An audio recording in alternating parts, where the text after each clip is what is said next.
உங்கள் பாவங்கள் ஒரு கணக்கெடுப்பில் சொல்லப்பட்டால் அது ஒரு மலையை விட பெரிதாக இருக்குமா? என் பாவம் மன்னிக்கப்படுமா? ஒரு கணம் மனசுக்குள்ள தோணிருக்கா? உங்க தேவைகள், கனவுகள், ஆசைகள் அதெல்லாம் நிறைவேறாமல் தாமதமாகிக்கிட்டே இருக்கிறதா தோணுதா? என்னோட துவா மட்டும் ஏன் அல்லாஹ்வுக்கு கேட்க மாட்டேங்குது? ஒரு ஆதங்கம் இருக்கா? கவலைப்படாதீங்க. ஒவ்வொரு வியாழன் மாலையும் நடக்கும் ஒரு சின்ன அதிசயம், ஒரு அற்புதமான வாய்ப்பு உங்களை தேடி வருது. அது என்னன்னு தெரியுமா? அதுதான் இந்த ஸலவாத். இந்த ஒரு ஸலவாத் உங்கள் வாழ்வின் போக்கையே மாற்றிடும். இன்னிக்கு என் மனசு ஹெவியா இருக்கு, ஏதோ ஒரு கவலை உள்ளுக்குள்ள குடைஞ்சிட்டே இருக்கு அப்படின்னு சொல்லியிருக்கோம் இல்லையா? அந்த பாரம் எங்கிருந்து வருதுன்னு யோசிச்சிருக்கோமா? பெரும்பாலும் அது பாவங்களின் பழுதான். அல்லாஹ் குரானில் ரொம்ப அழகா சொல்றான், உங்கள் பாவங்கள் உங்களை கவலைப்படச் செய்கின்றன.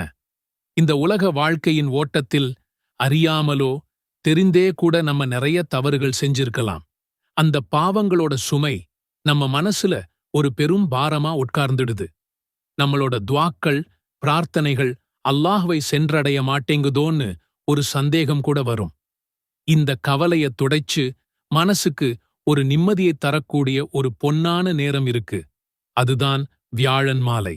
ஆனா நாம பெரும்பாலும் அந்த நேரத்தை எப்படி செலவழிக்கிறோம்? போன்ல ஸ்க்ரோல் பண்ணிக்கிட்டு, ரீல்ஸ் பார்த்து, இல்லன்னா வேற ஏதாவது உலக காரியங்கள்ல மூழ்கி கழிக்கிறோம். இப்போ இந்த மனபாரத்துக்கான, நிறைவேறாத தேவைகளுக்கான தீர்வு என்னன்னு பார்ப்போம். நம்முடைய உயிரினும் மேலான நபி ஸல்லல்லாஹு அலைஹி வஸல்லம் அவர்கள் என்ன சொன்னாங்க தெரியுமா?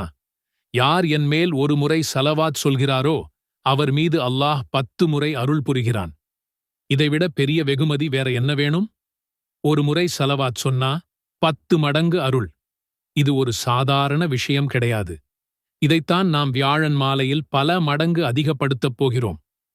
ஏன் வியாழன் மாலை என்று ஒரு கேள்வி உங்க மனசுல எழலாம். வியாழன் மாலைங்கிறது இஸ்லாமிய நாட்காட்டியின்படி வெள்ளிக்கிழமையின் ஆரம்பம். இஸ்லாத்தில் வெள்ளிக்கிழமை, ஜூமா ஒரு மினி ஈத் மாதிரி. ஒரு வாரத்தின் சிறப்புமிக்க நாள். இந்த ஜும்மாவுக்கு நாம சாதாரணமாக போகக்கூடாது. ஒரு பெரிய விருந்துக்கு தயாராவது போல, ஒரு பௌர்ணமி போல பளிச்சென்று ஆன்மீக ரீதியாக முழுமையா தயாராகணும். வியாழன் மாலை என்பது அந்த ஜும்மாவுக்கான வார்ம் அப் தான். நபி ஸல்லல்லாஹு அலைஹி வஸல்லம் அவர்கள் கூறினார்கள், உங்கள் நாட்களில் வெள்ளிக்கிழமை மிகவும் சிறப்பு வாய்ந்ததாகும். அந்த நாளில் என் மீது அதிகம் ஸலவாத் கூறுங்கள், ஏனெனில் உங்களின் ஸலவாத் எனக்கு எடுத்துக் காட்டப்படுகின்றது. இந்த ஹதீஸை கேட்கும்போது நம்முடைய ஸலவாத் நேரடியாக நபி அவர்களிடம் சென்றடைகிறது என்ற எண்ணம் எவ்வளவு சந்தோஷத்தை தருது இல்லையா? வியாழன் மாலை மஹ்ரிப் தொழுகை முடிந்ததும், மஹ்ரிப் தொழுகையோட இஸ்லாமிய நாள் ஆரம்பிக்குது. அதனால வெள்ளிக்கிழமையோட நன்மைகளை நாம வியாழன் மாலையிலிருந்தே ஸலவாத்தை ஓத ஆரம்பிக்கலாம். ஒரு 20 நிமிடங்கள் ஒதுக்குனா போதும். நபி ஸல்லல்லாஹு அலைஹி வஸல்லம் அவர்கள் கூறினார்கள், யார் என் மீது ஒரு முறை ஸலவாத் சொல்கிறாரோ அவருக்கு அல்லாஹ் 10 நன்மைகளை எழுதுகிறான், 10 பாவங்களை மன்னிக்கிறான், 10 அந்தஸ்துகளை உயர்த்துகிறான், மேலும் அவருக்காக 10 ஸலவாத் திரும்பச் சொல்கிறான். சுருக்கமாகச் சொன்னால், நன்மைகள் உங்கள் கணக்கில் பொக்கிஷமாய்ச் சேரும். பாவங்கள் இருந்த இடம் தெரியாமல் அழிக்கப்படும். சுவர்க்கத்தின் அந்தஸ்து உச்சத்தை நோக்கி உயரும். இப்னு மஸ்ஊத் அவர்கள் கூறினார்கள், உங்கள் துவாவிற்கு முன்னும் பின்னும் ஸலவாத்தைக் கொண்டு அலங்கரியுங்கள். அப்போது அது ஏற்றுக்கொள்ளப்படும். நமது கவலைகளும் தேவைகளும் அல்லாஹ்விடம் மின்னல் வேகத்தில் சென்றடைய ஸலவாத் எனும் அதிவிரைவு அஞ்சல் அவசியம். இல்லையெனில் அது உரிய இடத்தை அடையாமல் நிராகரிக்கப்படலாம். திருமறை குர்ஆனில் சூரத்துல் அஹ்ஜாப அத்தியாயம் 41 மற்றும் 42வது வசனத்தில் அழகாகச் சொல்கிறான், நம்பிக்கை கொண்டவர்களே, அல்லாஹ்வை அதிகமதிகம் நினைவு கூறுங்கள், இன்னும் காலையிலும் மாலையிலும் அவனை துதி செய்யுங்கள் என்று. ஆகையால் காலையிலும் மாலையிலும் அல்லாஹ்வை நினைவு கூற வேண்டும். மேலும் ஒரு அடியான் அல்லாஹ்வை திக்ர் செய்தால், வானவர்கள் அல்லாஹ்வை நோக்கி, உன் அடியான் உன்னை அழைக்கின்றான், அவன் அல்லாஹ்வின் கருணையும் மன்னிப்பையும் கேட்கின்றான் என்று கூறுவார்கள். எனவே நாம் திக்ரை ஓதிய பிறகு நமக்கு தேவையானதை அல்லாஹ்விடம் கேட்டால் இன்ஷா அல்லாஹ் நிச்சயமாக அல்லாஹ் நமக்குத் தருவான். நாம் எந்த திக்ரை ஓத ஆரம்பிக்கும்போது முதலில் ஸலவாத்து சொல்லிய பிறகுதான் ஆரம்பம் செய்ய வேண்டும். ஆகையால் நான் சிறிய ஸலவாத்து, அதுவும் அனைவருக்கும் தெரிந்த ஸலவாத்து சொல்லி ஆரம்பம் செய்கின்றேன். அல்லாஹும்ம ஸல்லி அலா முஹம்மதின் வ அலா ஆலி முஹம்மதின். அல்லாஹுடைய சாந்தியும் கருணையும் நபி ஸல்லல்லாஹு அலைஹி வஸல்லம் அவர்கள் மீதும் அவரின் குடும்பத்தாரின் மீதும் உண்டாகட்டும். இதனுடைய சிறப்பு என்னவென்றால், யார் நபி ஸல்லல்லாஹு அலைஹி வஸல்லம் மீது ஒரு முறை ஸலவாத்து சொல்கிறாரோ அவர்கள் மீது அல்லாஹ் 10 முறை அருள் புரிகிறான். நாம் இதை 10 முறை கூறினால் அல்லாஹ் நம் மீது 100 முறை அருள் புரிகிறான். ஆகையால் இதை இப்போது 10 முறை ஓதி அல்லாஹ்வின் அருளை பெறுவோம். பிறகு அடுத்த திக்ரை ஓதலாம். அல்லாஹும்ம ஸல்லி அலா முஹம்மதின் வ அலா ஆலி முஹம்மதின். அல்லாஹும்ம ஸல்லி அலா முஹம்மதின் வ அலா ஆலி முஹம்மதின். அல்லாஹும்ம ஸல்லி அலா முஹம்மதின் வ அலா ஆலி முஹம்மதின். அல்லாஹும்ம ஸல்லி அலா முஹம்மதின் வ அலா ஆலி முஹம்மதின். அல்லாஹும்ம ஸல்லி அலா முஹம்மதின் வ அலா ஆலி முஹம்மதின். அல்லாஹும்ம ஸல்லி அலா முஹம்மதின் வ அலா ஆலி முஹம்மதின். அல்லாஹும்ம ஸல்லி அலா முஹம்மதின் வ அலா ஆலி முஹம்மதின். அல்லாஹும்ம ஸல்லி அலா முஹம்மதின் வ அலா ஆலி முஹம்மதின்.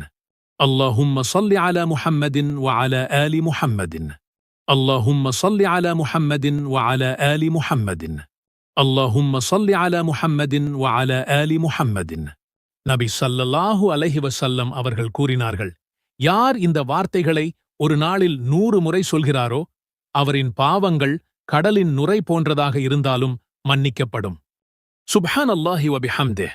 இதன் பொருள், அல்லாஹ் மிகவும் தூய்மையானவன், தனது புகழைக் கொண்டு குறைகள் அனைத்தையும் விட்டும் தூய்மையானவன்.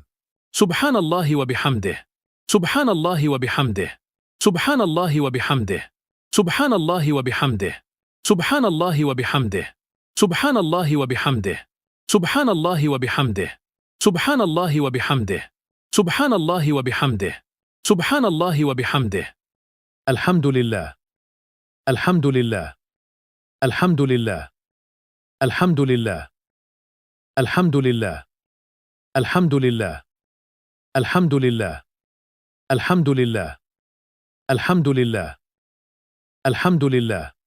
லா இலாஹ இல்லா அல்லாஹ். லா இலாஹ இல்லா அல்லாஹ். லா இலாஹ இல்லா அல்லாஹ். லா இலாஹ இல்லா அல்லாஹ். லா இலாஹ இல்லா அல்லாஹ். லா இலாஹ இல்லா அல்லாஹ். லா இலாஹ இல்லா அல்லாஹ். லா இலாஹ இல்லா அல்லாஹ். லா இலாஹ இல்லா அல்லாஹ். லா இலாஹ இல்லா அல்லாஹ்.